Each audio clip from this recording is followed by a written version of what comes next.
జన్మ మృత్యు జరా తప్త జన విశ్రాంతిదాయిని సర్వోపనిషదుద్గుష్ట శాంత్యాతీత కళాత్మిక.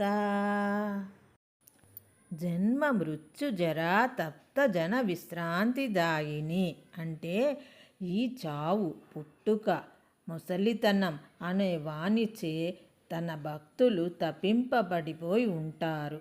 వారికి ఖచ్చితంగా బ్రహ్మానందమును కలుగజేస్తుంది అమ్మవారు. సర్వోపనిషదుద్ఘృష్ట.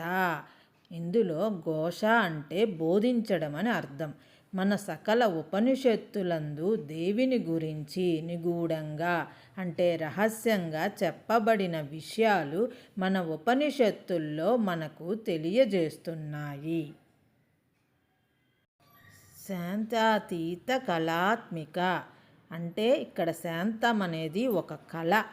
మనకి జ్ఞానమును కలిగించునట్టి భావన శాంత కళ అని పేరు. ఆ భావనని మనకి కలిగిస్తుంది కాబట్టి అమ్మవారు శాంతాతీత కళ.